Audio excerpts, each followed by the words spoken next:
Quaternions have been a long time obsession of mine, and a while ago I implemented them, and more recently I've been using them after doing some other work. And one thing that I came to find about my implementation is that I was doing something wrong, and I wasn't actually normalizing my quaternions, and hence I was ending up with quaternions that weren't unit quaternions, or quaternions that didn't have a magnitude of 1. And I wanted to show what happens when you have a quaternion that isn't a unit quaternion, and you try and use that to represent a rotation of an object. So here's an object that I can rotate just by clicking and dragging with my mouse. This purple line here represents the axis of rotation of the quaternion being used to represent the object. And right now what you're looking at is just standard rotations. There's nothing special here.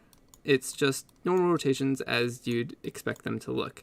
And an important value to pay attention to is this object quat magnitude over here. This is the actual magnitude of the quaternion that's used to represent the object. And you'll notice that it's very close to 1, but for our purposes, we can effectively say that it is 1. And what I'm going to do is I'm going to increase this to around 1.3 to 1.7, and then we're going to start rotating the object again. And you'll find that what happens isn't really a rotation anymore. So I'm going to start increasing it.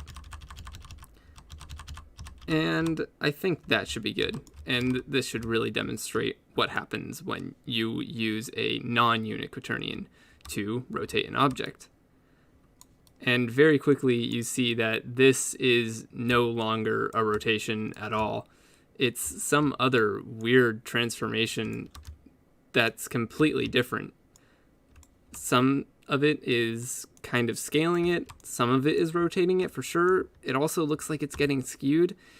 Nonetheless, it's definitely not a rotation by any means, and it's all because we're not using a unit quaternion anymore.